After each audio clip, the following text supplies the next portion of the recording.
Savez-vous qu'actuellement, l'habitat consomme en moyenne 43% de l'énergie en France et qu'il est responsable de 22% des émissions de gaz à effet de serre?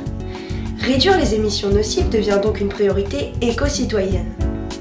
Vous en êtes peut-être conscient et vous souhaitez agir en faveur de l'environnement avec une construction écologique. Avant toute chose, concevoir une maison écologique, c'est réfléchir en amont sur le lieu de son implantation, son orientation, son isolation, ses différents systèmes énergétiques, ses matériaux. En somme, il faut savoir anticiper. Je vais vous donner quelques conseils pour vous aider dans le choix de votre terrain.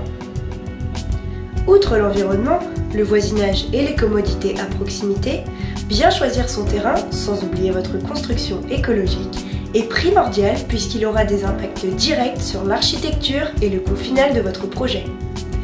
Cherchez l'endroit privilégié pour bénéficier des avantages naturels qui vous permettront d'optimiser l'ensoleillement hivernal et les protections naturelles contre le vent.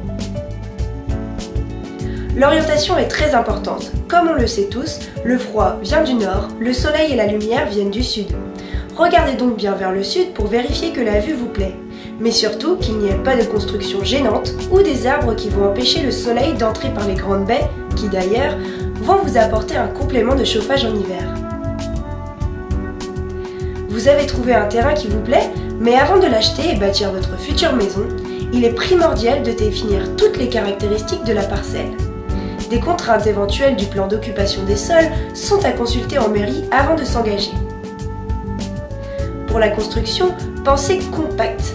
Plus vous parviendrez à réduire la surface des parois extérieures, plus vous réduirez les pertes d'énergie. En effet, une maison compacte représente moins de déperdition de chaleur, une moindre quantité de matériaux, une moindre complexité et donc moins de coûts économiques et écologiques pour votre construction. Ensuite, il faut savoir composer avec le terrain. Un sous-sol enterré ou des niveaux décalés permettent d'ancrer la maison en harmonie avec votre environnement. Appuyez-vous sur des conseils d'un architecte qui saura vous guider et vous évitera des erreurs qui peuvent vous coûter en temps et en argent.